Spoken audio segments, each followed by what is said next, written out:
como o slime ficou depois de ser congelada. Gente, eu consegui descongelar ela. Aí ela ficou muito mais satisfatória. Tipo, muito mais...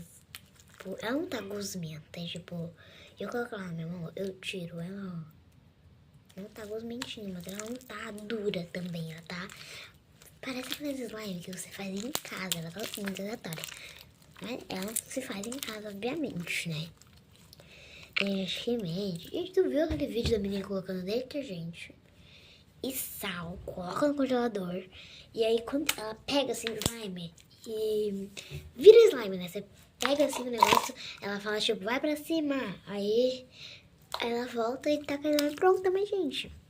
Vou contar pra vocês o que acontece se você misturar essas duas coisinhas. Eu nem vou gastar minhas coisas, né? Ó, um pouco de detergente. E tá escrito aqui, é só uma pitadinha de sal. Vou colocar, ó, uma pitada. Agora mexe. Ó, não parece que vai virar slime, tá ali? Coloca no congelador e falam que vai virar slime. Vou colocar no congelador, quando voltar, a slime vai estar pronta. Tirei o congelador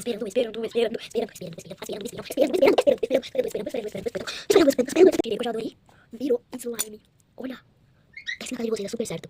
Só que não, né, pessoal? Olha isso. Gente, acha que isso vai virar slime? Nunca, eu falei pra vocês, ó. Tem uma coisa estranha aqui.